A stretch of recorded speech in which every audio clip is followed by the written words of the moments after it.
안녕하십니까. 기초 2회차입니다.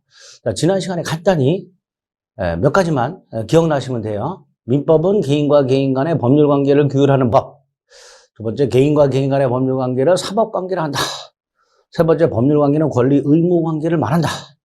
네 번째, 이 권리 의무 관계는 변동이 된다. 구체적으로 권리의 취득 변경 소멸이라 한다. 그 권리 변동을 하게 하는 원인이 있었다. 그걸 법률 요건이라 한다. 그 법률 요건 중에 법률 행위라는 게 있었다. 법률 행위는 원하는 것, 의사를 표시, 말이나 행동을 통해서 표시함으로써 원하는 대로 권리를 변동시키는 인간의 행위, 그걸 법률 행위를 한다. 이런 법률 행위의 종류가 있었죠. 그중에 특히 단독 행위와 계약을 구별하실 수 있으면 되고요. 단독 행위는 일방적인 거, 계약은 합의. 그다음 그 법률 행위가 행위한 자가 원하는 대로 권리를 변동시키려면 어떤 요건이 필요한가 해서 성립 요건과 효력 요건 또는 유효 요건이 있었어요. 그 중에 효력 요건 또는 유효 요건, 요게 우리 시험법이라고 그랬고요. 그 요건 중에서 첫째, 당사자는 능력이 있어야 된다. 그런데 의사 능력이 없는 의사 무능력자가 계약을 했다. 무효. 미성년자 같은 제한 능력자가 단독으로 계약을 했다. 유효하지만 취소할 수 있다. 그 다음, 목적 요건. 당사자가 원하는 것, 이게 목적인데 그 목적이 네 가지 요건을 갖춰야 되고 그중에 확정성과 실현 가능성, 요걸 맞죠. 확정성, 실현 가능성 모두 다 행위 당시를 기준으로 판단하게 됩니다. 자, 세 번째 요건이 적법성이죠. 법률의 목적이 확정성과 실현 가능성을 갖췄다 하더라도 그 목적이 법을 위반하면 안 된다. 이게 적법성입니다. 그런데 법이 두 종류가 있어요. 강행규정, 강행법규와 임의규정, 임의법규가 있습니다. 자, 밑에 참고해 보면 강행규정, 강행법규를 먼저 보면 꼭 지켜야 되는 거예요. 그냥 그렇게 이해하세요. 강행규정, 강행법규는 꼭 지켜야 되는 법. 따라서 꼭 지켜야 되니까 위반하면 무효. 이렇게 되겠죠. 대표적인 게 토지거래허가구역 내 토지거래가 있습니다. 토지거래허가구역을 국토교통부 장관이 지정을 하는데요. 그런 토지거래 허가구역에서 토지를 거래했을 때 허가를 받아야 유효가 됩니다. 이런 게 강행규정이에요. 반면에 임의규정, 임의법규는 안 지켜도 돼요. 안 지켜도 되니까 위반하더라도 무효가 아니에요. 그 말은 그 임의규정과 다른 약정, 반대 약정 할 수 있다. 그래서 임의규정의 적용을 배제할 수 있다. 이렇게 말을 해요. 표현을 좀 기억하셔야 돼요. 임의규정은 안 지켜도 된다.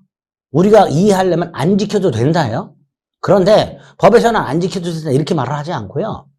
그 임의규정과 다른 임의규정과 반대되는 약정을 했다 하더라도 유효가 되고요. 그 반대 약정을 통해서 그 규정의 적용을 배제할 수 있다. 적용을 배제할 수 있다. 이런 표현을 쓰게 됩니다. 즉 규정을 적용하지 않을 수도 있다. 이렇게 됩니다. 그 임의규정이 앞으로 보다 보면 몇 가지가 나옵니다. 그건 이제 나중에 따로 볼 겁니다. 자, 어쨌든 목적의 적법성이란 모든 법을 말하는 게 아니고요. 강행규정에 위반하지 않는 것을 말하게 됩니다. 자, 문제는 강행규정이 또다시 나눠집니다. 효력규정과 단속규정으로. 그건 조금 이따 볼 거예요. 자, 어쨌든 법을 강행규정과 임의규정으로 크게 나누고 강행규정과 임의규정으로 크게 나누고 그 중에서 강행규정을 위반하지 않아야 한다가 적법성이다. 임의규정은 위반하더라도 무효가 아니다. 딱 이렇게 기억을 해두시면 돼요. 그 다음 중요한 거. 강행규정이 또다시 나눠집니다. 효력규정과 단속규정으로 나눠지게 됩니다. 그럼 이렇게 분류할 수 있죠. 강행규정과 크게 임의규정으로 구별을 하고 강행규정을 위반하면 무효, 임의규정을 위반하더라도 무효가 아니야. 이렇게 정리가 되는데 이 강행규정을 우리 대법원이 또다시 효력규정과 단속규정이라는 걸 나눠요. 그리고 대부분의 강행규정이 효력규정이에요. 그러니까 강행규정을 위반했다, 즉 효력규정을 위반했다 무효가 될 거예요. 문제가 요 놈입니다. 단속규정은 위반하더라도 처벌이 될 뿐 무효가 아니에요. 약간 이상한 놈이죠. 하지만 단속규정도 강행규정입니다. 강행법규의 종류가 나와 있죠. 강행법규란 그 규정에 위반하는 행위의 효과를 부정하는 효력규정과 위반하더라도 벌칙만 적용될 뿐 행위 자체는 그 효과에 영향이 없는, 즉 유효가 되는 단속 규정으로 나뉘게 된다. 단속 규정은 위반하게 되면 처벌된다는 점에서, 다시 말해서 당사자가 합의로 적용을 배제할 수 없다, 지켜야 한다, 안 지키면 처벌된다는 점에서 강행 규정이지만 행위 자체는 유효인 게 대표적, 이런 걸 강행 규정이에요. 자, 그 강행 규정의 대표적인 게 중간생략 등기 금지 규정이 있습니다. 자, 중간생략 등기 금지 규정 및 미등기 전매 행위 금지 규정이 있어요. 자, 이게 뭐냐? 갑이요, 을에게 땅을 팔아요. 을이 이걸 병한테 되팔아요. 이걸 전매라고 합니다. 그런데 이때 을은요, A 토지 소유권을, 이 A토지 등기부를 보면, 등기부가 뭔지 나중에 물건 가서 할 겁니다. 권리를 기록한 장부다, 이렇게 생각하시면 돼요. 그거를 국가가 관리합니다. 법원이 관리합니다.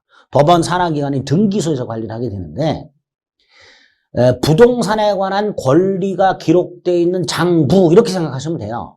거기에 A토지 등기부라는 것을 떼어보면, 열람을 해보면 소유권자가 갑으로 등기가 되어 있어요. 이거를 을이 샀어요. 그러면 을은 소유권자가 갑으로 되어 있는 걸 을로 이전을 해야 돼. 이걸 이전 등기라고 합니다. 이렇게 이전 등기를 하면서 취득세하고 등록세를 내요. 을은. 등록세는 이제 등기세라고 생각하시면 돼요. 그 다음에 되팔았죠. 되판 다음에 등기를 넘겨줘요. 이렇게 넘겨주고 양도소득세를 내야 돼요. 을은. 자, 을은 갑부터 을에게 소유권 등기를 넘겨받을 때 취득세, 등록세를 내고, 병한테 되팔아, 전매, 그 등기를 넘겨줘. 그리고 나서 양도소득세를 낸단 말이죠. 그런데 을이 이 세금을 떼먹으려고, 이걸 이제 보통 조세 포탈, 이렇게 부릅니다. 세금을 떼먹는 걸 뭐란다? 조세 포탈.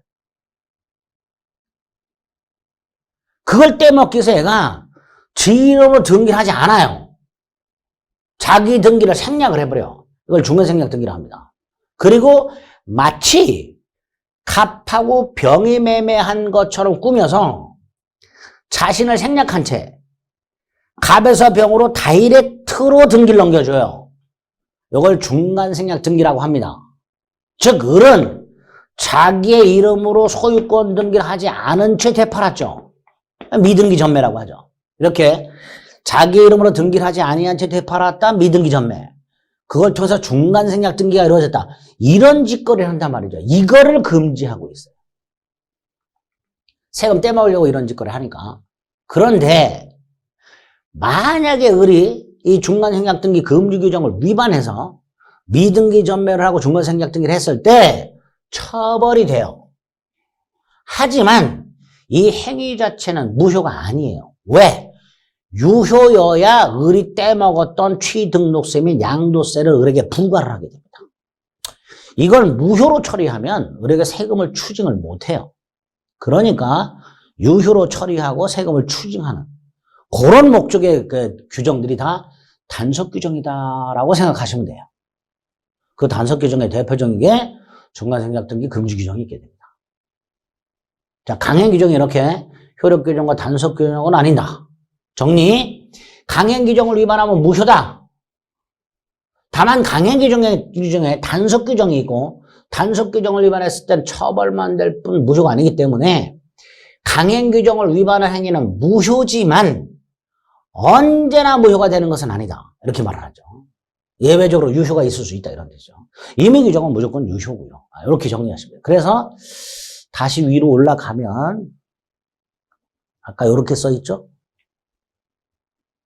살짝 보셨나 모르겠네. 이렇게 돼 있죠? 강행법규에 위반한 범죄 행위는 무효다. 다만 강행법규 중에 단속법규에 위반한 행위는 처벌만 될 뿐 무효가 아니니까 그 다음 강행법규에 위반한 행위가 언제나 무효가 되는 것은 아니다. 이런 식으로 표현을 하게 됩니다. 원칙은 무효지만 예외적으로 유효할 수 있다. 이렇게 적법성을 확인하시면 돼요. 자, 적법성 중에서 특히 단속 규정의 개념을 좀 잘 기억해 주셔야 됩니다. 자, 네 번째 요건이 법률의 목적이 확정되어 있고 실현이 가능하고 적법하더라도 마지막 요건이 사회적 타당성입니다.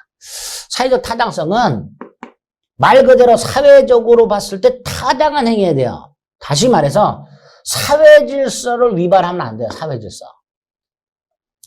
사회 질서라는 건 그냥 쉽게 상식 정도 생각하시면 돼요. 그런데 이 사회적 타당성 말에서 우리 민법이 103조 반사회 질서 행위와 104조 불공정한 행위라는 것을 규정해 놨습니다. 이제 요 103조 반사회 질서 행위와 104조 불공정한 행위와 관련된 문제들이 집중해서 출제가 됩니다. 그래서 목적 요건 4가지 중에서 요 사회적 타당성이 제일 중요합니다. 왜? 조문이 있어요. 그래서 우리 민법 시험 범위 중에서 민법 총칙은 103조부터가 우리 시험 범위입니다. 1조부터 102조까지는 우리 시험 범위가 아니에요.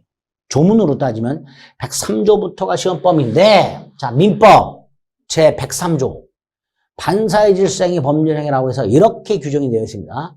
선량한 풍속. 선량이란 말은 착하다는 뜻이 아니에요.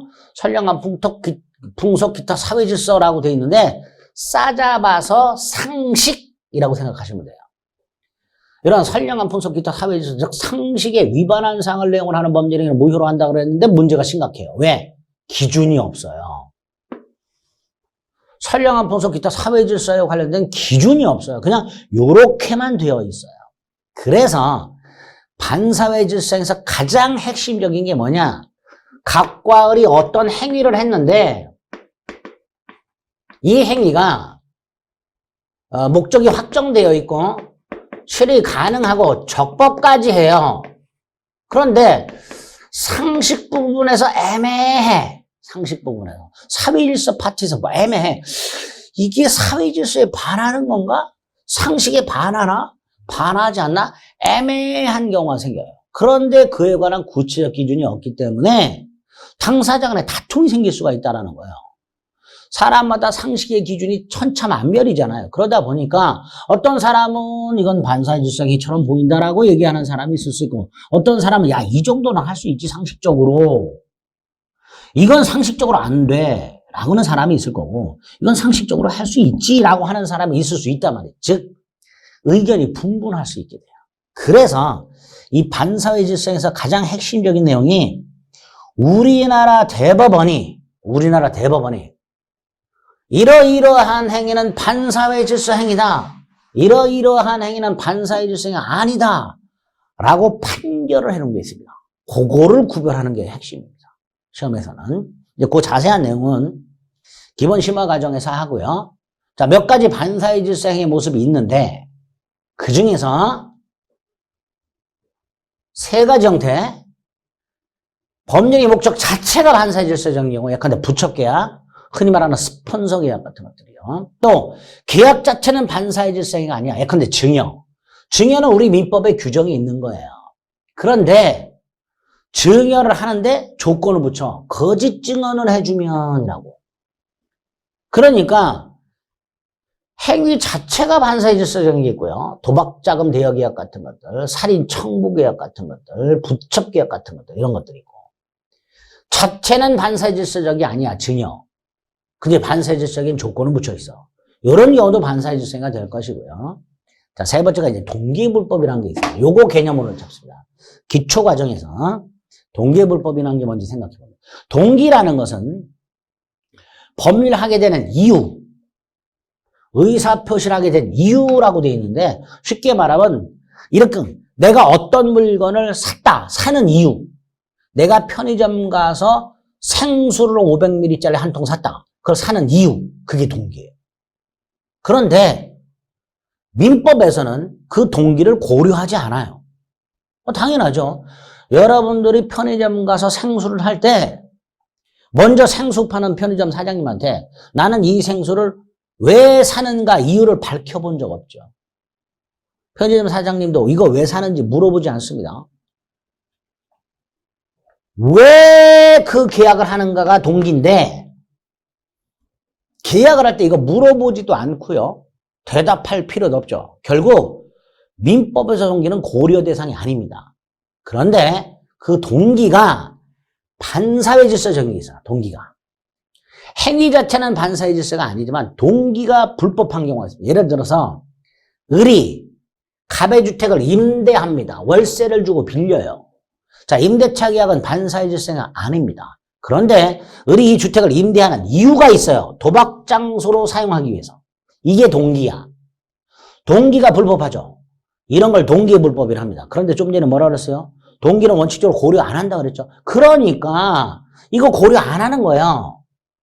즉 임대차 계약은 유효가 됩니다. 이게 원칙이에요.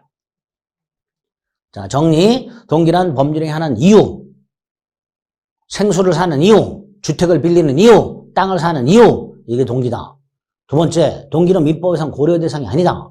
세 번째, 따라서 동기가 불법하다 하더라도 고려 대상이 아니니까 원칙적으로 그 계약은 유효하다. 그런데 예외.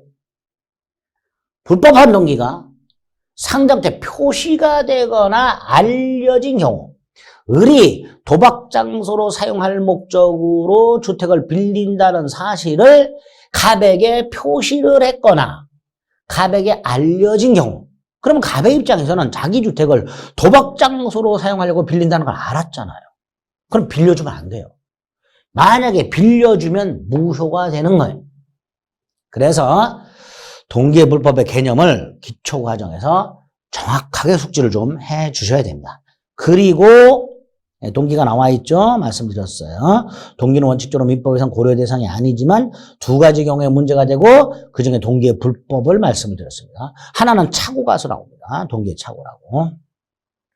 그 다음에 이제 우리 대법원이 사회질서에 반하는 행위, 반사의 질서 행위라고 해서 쭉 이렇게 이러이러한 건 반사의 질서 행위다, 이러이러한 건 반사의 질서 행위 아니다라고 쭉 이렇게 판결해 놓은 것들이 나옵니다.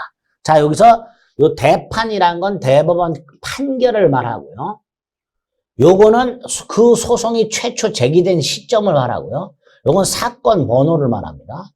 대판, 대법원 판결, 2000년도에 제기된 소송에 대해서 71,999번 이라는 사건 번호를 단 그 결론을 대판, 대법원 판결 이렇게 말하죠. 이걸 그냥 줄여서 판례. 대법원 판결을 줄여서 판례 이렇게 부르죠. 이렇게 판례. 우리 대법원이 요러요러한 행위는 반사의 질서행위다 아니다라고 해놓은 그것들을 앞으로 많이 구별을 좀 하셔야 돼요. 지금 기초과정에서는 쳐다도 보지 마시고 앞으로 구별해야 되겠다 정도 생각하시면 돼요. 그 다음에 반사의 질서에서 두 번째 문제 되는 게 부동산 이중매매입니다. 갑이 을에게 부동산 A 토지를 팔아요. 1억에. 그런데 등기를 넘겨주기 전에 2억을 주겠다는 병이 나타나서 이 병한테 또 팔아요. 이렇게 하나의 부동산을 2인 이상에게 매매하는 것을 이중매매라 하는데 여기서 먼저 생각하실 거 먼저 계약을 한 사람 우선권이 있냐? 없습니다. 2배를 주기로 한 사람 우선권이 있냐? 없습니다. 각각의 매매 계약은 각각 유효하고 각 매수인은 평등합니다. 그 말은 먼저 소유권 등기를 넘겨받은 사람이 소유권을 취득한다는 뜻이에요. 자, 가끔가다 이렇게 말씀드리면 을이 먼저 계약했으니까 우선하는 거 아니냐라고 저한테 따지는 분들 계시는데 그 생각을 이제 버리세요. 계약을 먼저 했냐? 대금을 더 주기로 했냐? 이런 건 따지지 않습니다. 제1매매, 제2매매 유효하고 을병은 평등하며 따라서 먼저 등기한 자가 소유권을 취득합니다. 따라서 갑이 만약에 을한테 1억에 판 상태에서 을에게 등기를 넘겨주기 전에 병이 2억을 주겠다 그래서 병한테 팔아먹고 병한테 등기를 넘겨주면 병은 소유권을 취득하는 게 원칙입니다. 그리고 을은 병한테 가서 왜 새치기 했냐 따질 수 없고 갑에게 책임을 묻습니다. 갑에게. 이런 걸 나중에 계약법 가면 채무 불이행 책임 이렇게 부릅니다. 이게 대원칙이에요. 이게 대원칙인데 다만 우리 대법원이 요 제2매매가 예외적으로 반사의 질서행위는 무효다 라고 하는 경우가 있습니다. 예외적으로. 예를 들어 갑이 자기 소유 X부동산을 을에게 매도하고 대금을 수령한 상태에서 아직 들에게 등기를 넘겨주지 않고 있는 사이에 이러한 사실, 갑이 을에게 이미 팔았다는 사실을 알고 있는 병이 보통 내가 뭘 사려고 했는데 다른 사람에게 팔렸다는 소식을 들었다면 그걸 알게 됐다면 아 내가 한 발 늦었구나 하고 물러나는 게 상식이고 물러나는 게 사회질서예요. 그런데 얘는 물러나지 않고 오히려 더 적극적으로 갑에게 매달려요. 2배 줄 테니 나한테 팔아라 이런 식으로.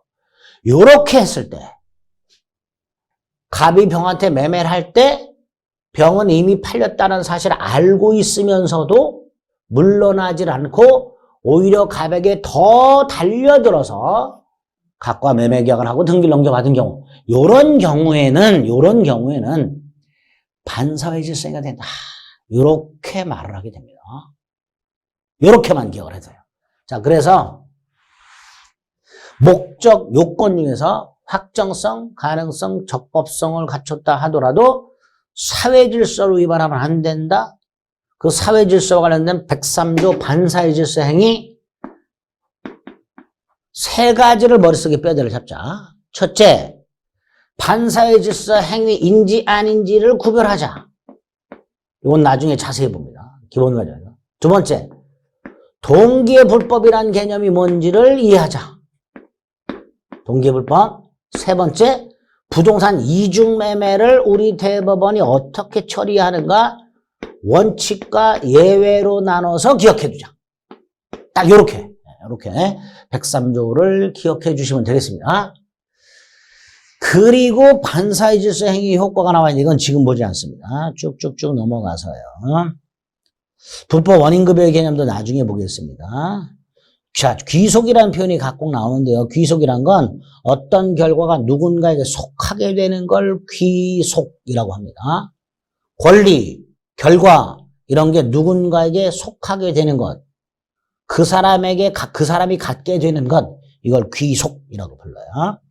자, 반사회 질서에서 두 번째가 불공정한 행위죠. 104조. 자, 불공정한 행위는 폭리행위 생각하시면 돼요. 폭리행위. 우리 처음에 코로나가 급격하게 퍼질 때 마스크가 품절 사태가 있었죠. 보통 코로나 터지기 전에 한 매당 500원짜리 마스크가 품귀 현상이 빚어지면서 5,000원에도 팔리고 10,000원에도 팔리고 그랬었죠. 그러면 그 마스크를 파는 사람 입장에서 보면 기존에 500원 받던 것을 10,000원에 팔았다면 20배 폭리를 취했죠. 그런 걸 불공정한 행위를 합니다. 자, 불공정한 행위 이퀄 폭리 행위인데 조문이 이렇게 돼 있죠. 당사자의 궁박, 경솔, 무경험으로 인해서 현저하게 공정을 잃은 행위, 현저하게 불공정한 행위, 무효로 한다라고 돼 있는데, 자, 이거 궁박이라는 것은 급박한 공공을 말하는데 그냥 심하게 쫓기는 거. 아이고. 심하게 쫓기는 거. 우리 흔히 말하는 강의할 때 이런 표현을 써서 되는지 모르겠지만 똥끝이 탄다고 그런 거 생각해요. 이게 궁박이에요. 경솔은 사료 입지 못한 거고요. 무경험은 사회 일반 경험이 부족한 거죠. 세상 물정 모르는 경우로 생각하시면 돼요. 근데 어쨌든 이런 걸로 인해서 폭리를 당했다. 이런 걸 불공정한 행위를 합니다. 이 첫 번째 뜻. 두 번째, 이 불공정한 행위는 반사회 질서 행위 일종이에요. 반사회 질서 행위 일종인데 따로 조문을 만들어 놓은 거예요. 그래서 이렇게 표현합니다. 제 104조라는 민법 조문은 103조의 예시 규정이다. 이렇게 말을 하게 됩니다. 뭐 그렇게 생각하시면 돼요. 어쨌든 이렇게 주고받은 것 사이 현장 불균형이 있었다. 갑 10,000원을 주고 기존에 5,500원짜리 KF94 마스크를 하나 샀다. 그럼 보세요. 갑은 10,000원 줬죠. 근데 을은 500원짜리 줬죠. 그럼 우리 폭리를 취했죠. 그럼 갑은 뭐라 그럴까요? 피해자라고 하겠죠. 자, 불공정하게 성립하려면 이렇게 갑이 준 것, 급부라고 합니다. 줬다, 급부. 받은 것, 반대급부라고 합니다. 급부와 반대급부가 20배나 차이 나죠. 현저하게 균형을 이뤘죠. 그래서 어느 일방 폭리자가 폭리를 취했죠. 그러려면 현저한 불균형이 일단 있어야 되고요. 피해자는 궁박하거나 즉 심하게 쫓기거나 또는 경솔하거나 즉 사려가 깊지 못하거나 또는 세상 물정을 모르거나 이렇게 돼야 되죠. 그리고 을이란 놈은 요 놈이 굉장히 급하네 라는 걸 알면서 자 요걸 이용해서 내가 폭리를 좀 취해야 되겠네 뭐 요런 생각을 해야 되겠죠. 그래서 불공정한 행위가 성립하려면 주고받은 게 현저하게 균형을 이뤄야 되고 피해자는 궁박 등의 사정이 있어야 되고 상대방 폭리자는 피해자가 궁박하구나 라는 걸 알아요. 알면서 도와주려고 하는 게 아니라 오히려 그걸 이용해서 폭리를 취할 생각을 하고 있어야 돼요. 그럴 때 불공정한 행위가 성립하게 되고요. 그럼 불공정한 행위는 무효로 만들어 놨습니다. 이 정도가 기초 과정에서 목적 요건에서 여러분들이 생각을 좀 해 주셔야 될 내용들입니다. 나머지 건너갑니다. 해석은 지금 보지 않습니다. 쭉쭉 넘어갑니다. 자, 그 다음에 이제 의사표시가 나왔죠. 자, 우리 민법 총칙 시험 범위가 법률행위 유효 요건에 관한 거라 그랬고, 그 유효 요건 중에서 일반적 요건이 3가지가 있다고 그랬습니다. 당사자는 능력이 있을 것, 그 다음에 목적이 확정성, 가능성, 적법성, 사회적 타당성을 갖출 것. 3번째가 요거죠. 아까 지난 시간에 의사표시라는 건 법률행위의 필수 요소라 그랬죠. 마치 찐빵하고요. 앙꼬는 일본 말이죠. 앙금의 관계라고 생각하시면 돼요. 파당금. 찐빵 속에 들어가 있는 파당금의 관계라고 생각하시면 돼요. 자, 이때 법률행위의 필수 요소인 의사표시가 문제가 발생하면, 불완전하면 그 의사표시를 필수 요소로 하는 법률행위가 영향을 받겠죠. 그걸 살펴보는 겁니다. 그래서 법률행위가 유효하려면 의사표시는 정상적이어야 된다. 그럼 비정상적인 게 뭐가 있을까? 이제 이걸 보게 됩니다. 비정상적인 게 뭐가 있을까? 자, 보기 전에 의사표시가 뭐냐? 일정한 법률효과, 이 법률효과가 뭐였었죠? 권리변동을 목적으로 하는 의사, 원하는 것, 외부에 표시하죠? 말이나 행동을 통해서 을이 갑소의 A 토지를 매수하겠다고 마음을 먹고 의사, 갑에게 A 토지를 이렇게 팔아라 라고 말을 했다. 표시. 이걸 청약의 의사표시 이렇게 부르는 거예요. 자, 이 의사표시는 법률행위의 필수 구성 요소죠. 그리고 의사표시가 원하는 대로 효과로 생기죠.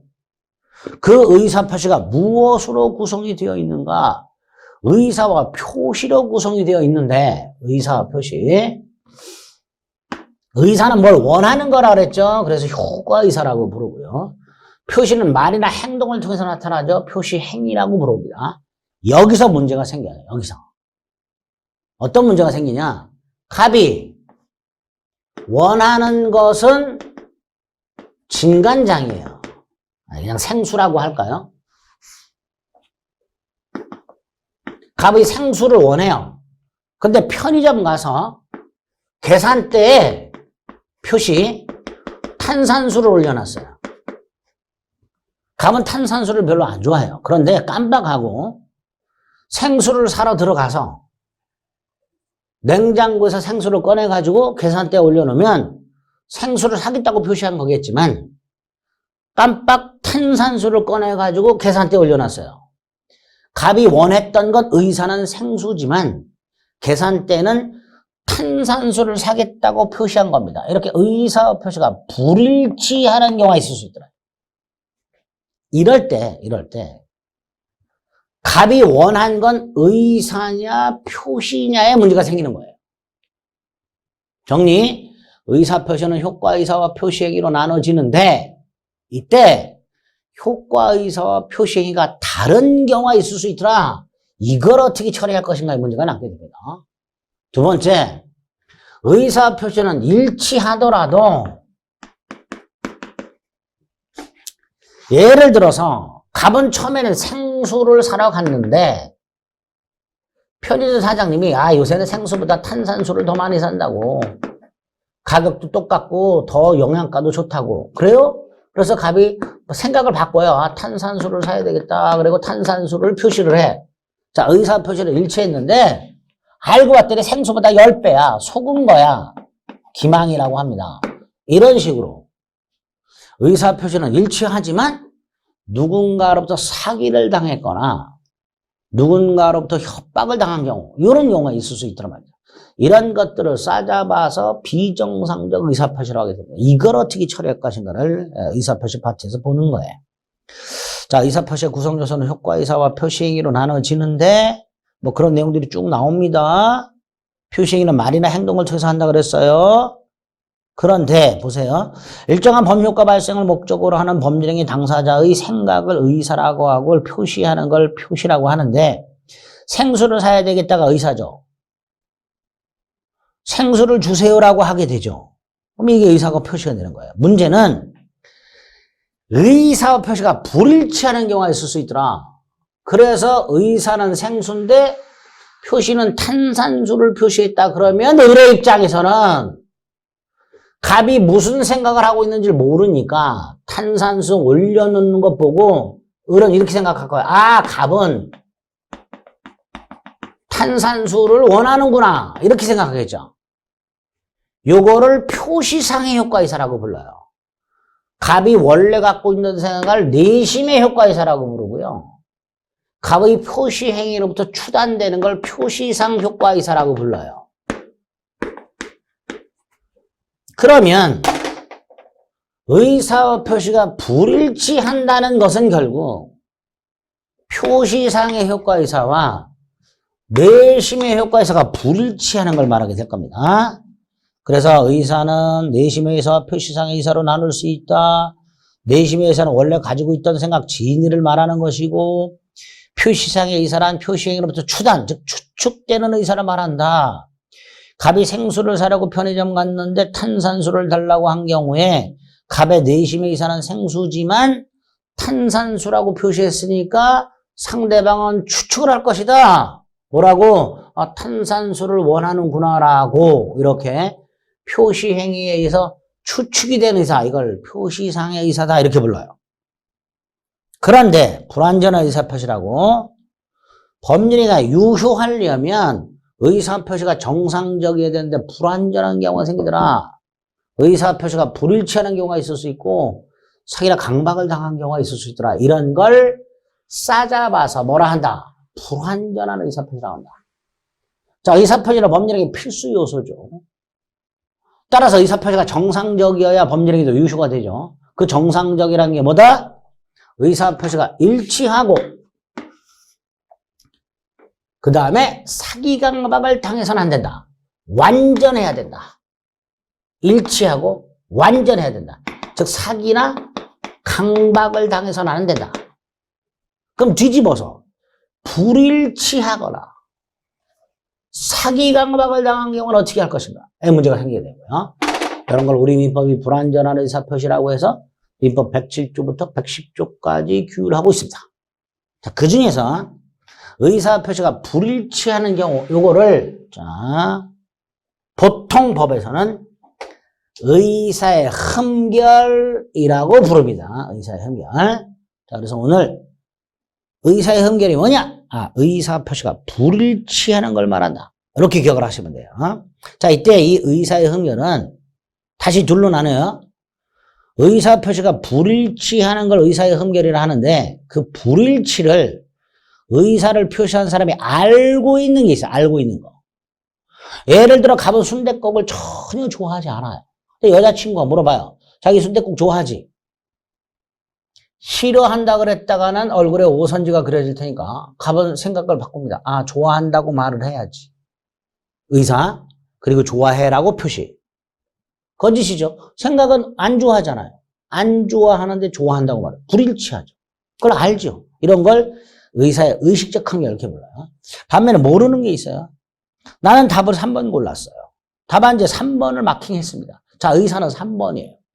나중에 답안지를 확인했더니 엉뚱하게 4번에 마킹이 되어 있습니다. 그러면 답안지에 마킹을 할 때 3번에 마킹한다고 생각을 했지만 엉뚱하게 4번에 표시한 거죠. 몰랐겠죠, 표시할 때.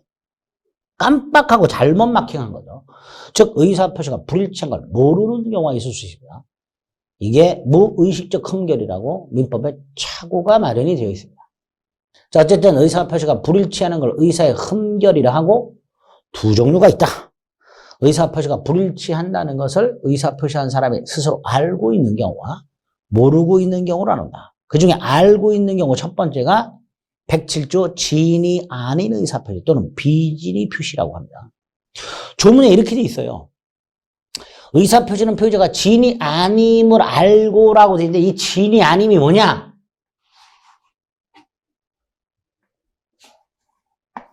이게 의사표시의 불일치예요.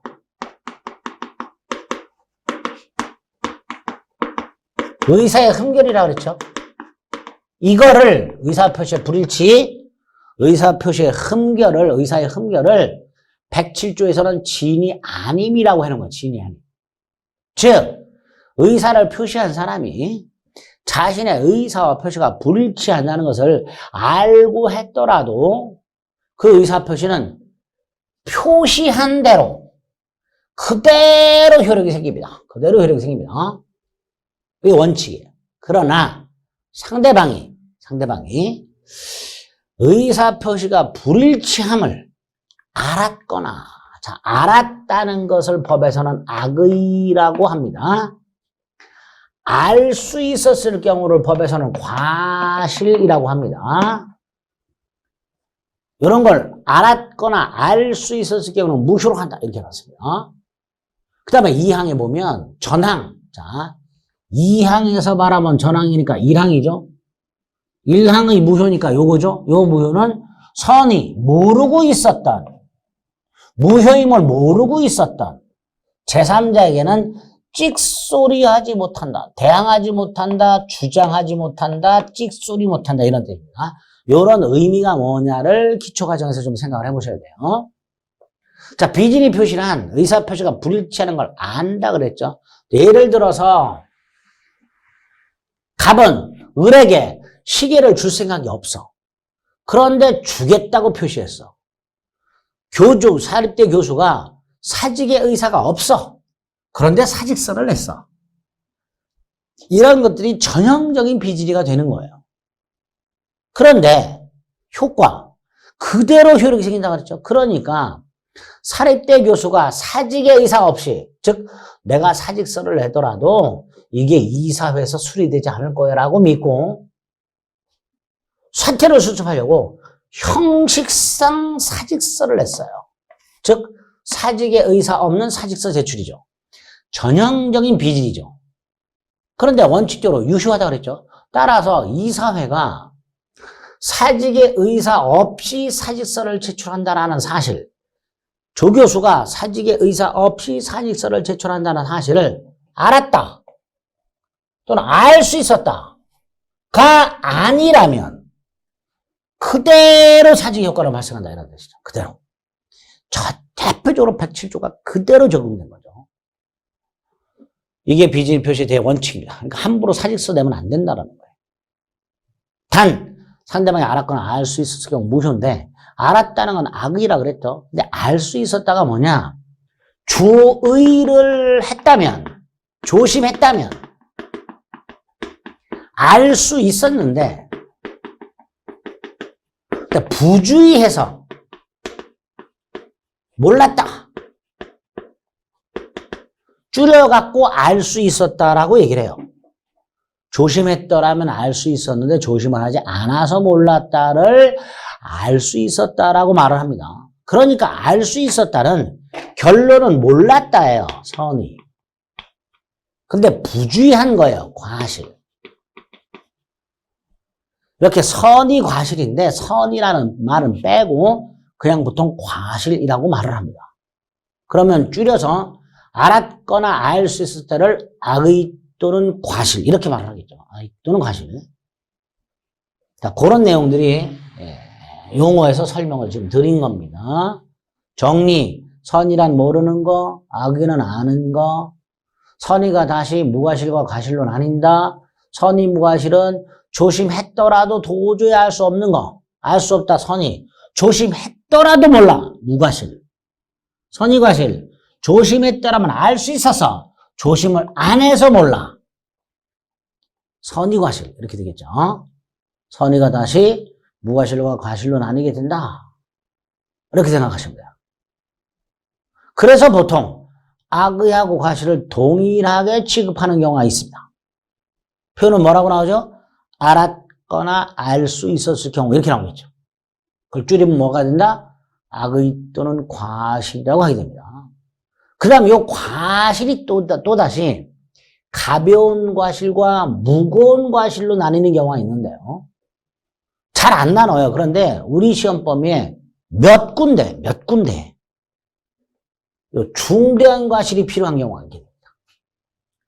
양가로 2번 민법은 경과실과 중과실을 특별하게 구별하고 있지는 않지만 예외적으로 중대한 과실, 경과실 말고 중대한 과실이 필요한 경우가 나오게 되고요. 대표 중에 양가로 3번 백부조. 나중에 보게 되는 차고에서 그런 게 나옵니다.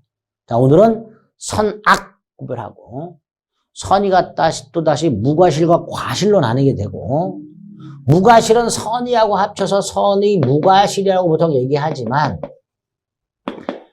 과실은 선인데 선이라는 말을 보통 생략하고 그냥 과실이라고 말을 합니다. 보통. 이런 개념, 용어 간단히 확인하시면 됩니다. 자, 어쨌든 정리하면 비진의 표시는 거짓으로 사직서 제출하는 것 등을 말한다. 사직의 의사 없이 사직서 제출하는 것 등을 말한다. 원칙적으로 사직 효과는 그대로 발생한다. 다만 상대방이 알았거나 알 수 있었을 경우에는 사직서 제출은 무효가 된다. 알았거나 알 수 있었다. 바꾸자. 악의 또는 과실. 딱 이렇게 비진의 표시를 기억해 주시면 돼요. 두 번째가 통정허위 표시라고 상대방과 통정한 허위의 의사 표시는 무효로 한다는데 이 허위의 의사 표시가 비진의 표시 생각하시면 돼요. 다시 말해서 갑이 비진의 표시를 했는데 상대방이 갑이 비진이라는 걸 알아. 근데 여기서 끝나지 않고 갑하고 합의를 해줘. 다시 말해서 계약을 한 경우 생각하시면 돼요. 이걸 허위 표시란다. 비진의 표시에다가 플러스 상대방과 합의. 이걸 합쳐서 뭐라 한다? 허위 표시를 한다. 갑이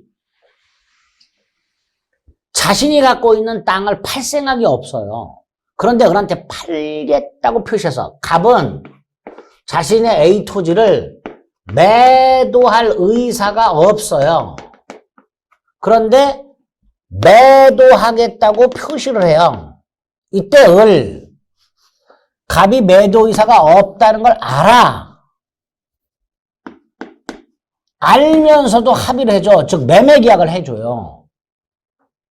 이런 걸 허위 표시라고 한다. 자, 이때 갑은 왜 이렇게 했을까? 재산 빼돌린 거예요.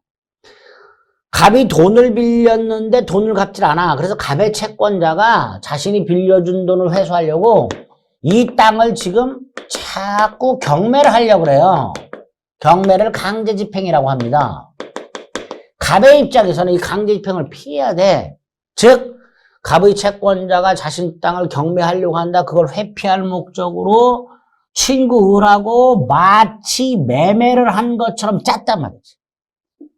이러는 게 전형적인 허위 표시가 됩니다. 가장매매죠. 그죠?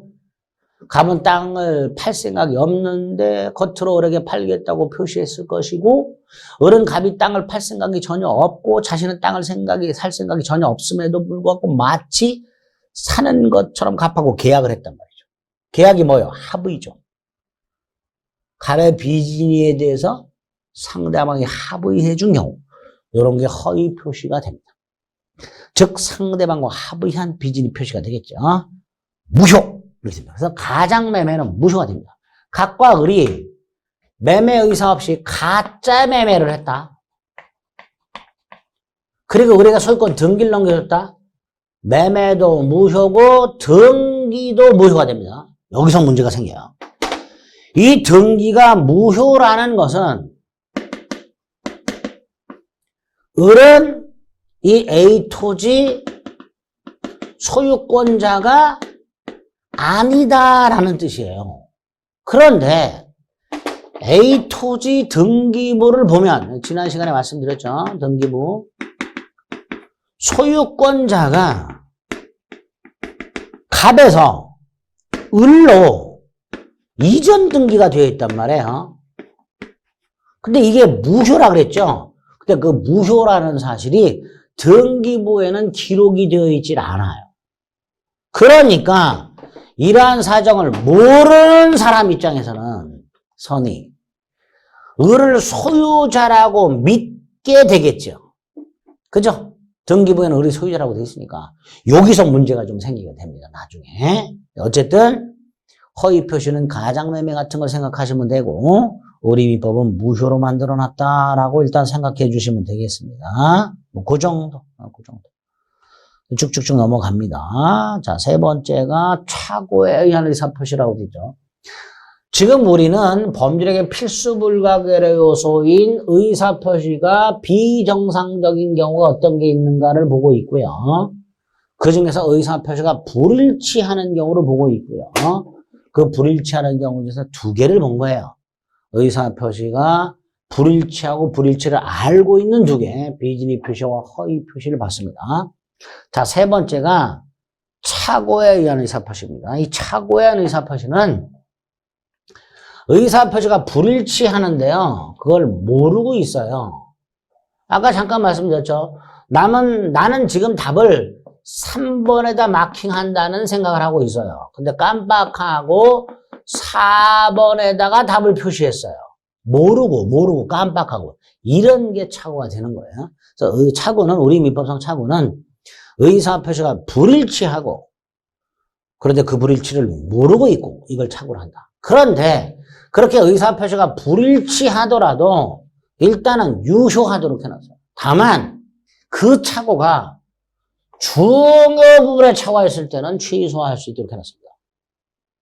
반면에 중요 부분에 착오라 하더라도 그 착오한 사람에게 중대한 과실, 그냥 과실이 아니라 중대한 과실이 있다면 취소를 못하도록 해놨죠. 일단 착오가 중요한 부분에 착오가 있을 때 취소할 수 있다. 그런데 그 착오가 중요 부분에 착오라 하더라도 착오한 사람에게 중대한 과실이 있으면 취소를 못한다. 이렇게 해놨죠. 문제는 반사회 질서행과 똑같이 어떤 게 중요 부분인지 기준, 착오 중에서 어떤 게 중요 부분의 착오인지 기준, 어느 정도 과실이 중대한 과실인지 기준이 없어요. 그러면 당사자 사이에 중요 부분의 착오자 아니냐에 대한 다툼, 이건 중요 부분이다 아니다 이런 다툼, 중대한 과실 있냐 없냐에 관한 다툼이 있겠지. 이 다툼에 대한 대법원 판례가 또 나오게 되죠. 반사회 질서의 판례가 나오듯이 중요 부분과 중대한 과실에 대해서도 우리나라 대법원이 이건 중요 부분의 착오다, 이건 중요 부분의 착오 아니다, 이건 중대한 과실이 있다, 이건 없다, 이렇게 판결하는 것들이 기본 강의 시간에서 핵심적인 내용이 됩니다. 어쨌든 정리, 착오는 의사표시가 불일치한다는 것을 모르고 있는 걸 민법에서는 착오를 한다. 그리고 일단 유효하다. 하지만 취소할 수 있도록 해놨다. 단 착오가 있으면 무조건 취소하는 게 아니라 중요 부분에 착오가 된다. 나아가 설령 중요 부분에 착오가 있다 하더라도 착오자에게 그냥 과실이 아니라 중대한 과실이 있을 땐 취소 못한다. 자, 이렇게 착오의 개념과 조문이 이렇게 되어 있다는 것까지만 생각을 해봅니다. 그리고 우리 반사회 질서에서 동기의 불법이라는 게 있었어요. 착오에 가면 동기의 착오라는 게 나옵니다. 요거 개념 잡습니다. 자, 동기란 법률행위 하나는 이유라 그랬죠. 갑이요, A 토지를 갖고 있는데, 자, 을이 요 A 토지를 사야 되겠다 생각을 하고 갑한테 가서 A 토지를 내가 사고자 한다 라고 매수 의사를 표시를 해요.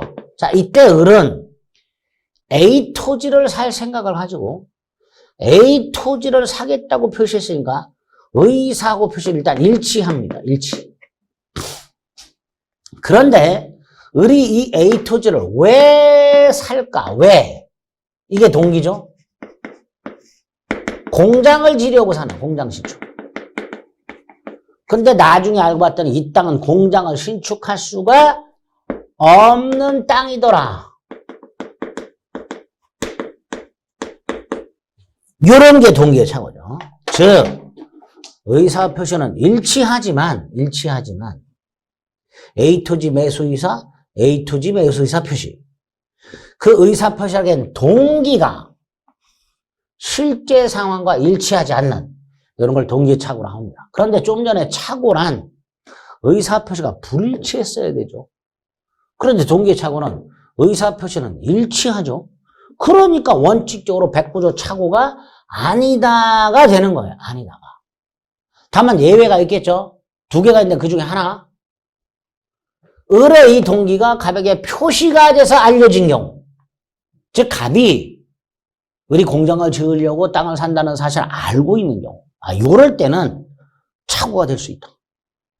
그 정도.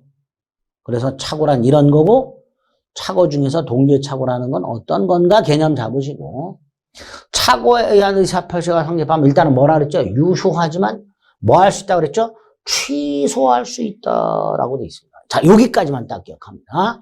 소급해서 무효가 된다라는 건 나중에 취소 가서 개념을 잡을 겁니다. 자, 불완전 의사표시 중에서 비정상적 의사표시 중에서 의사표시가 불일치하는 세 가지 형태가 우리 민법에 있다 그래서요. 개념 잡고 어떻게 처리하는지 정도를 기초과정에서 확인하시면 되겠습니다. 자, 비정상적 의사표시 하나 남았습니다. 사기강박에 의한 의사표시라고. 사기강박에 의한 의사표시는 시간을 달리해서 개념을 잡겠습니다. 수고하셨습니다.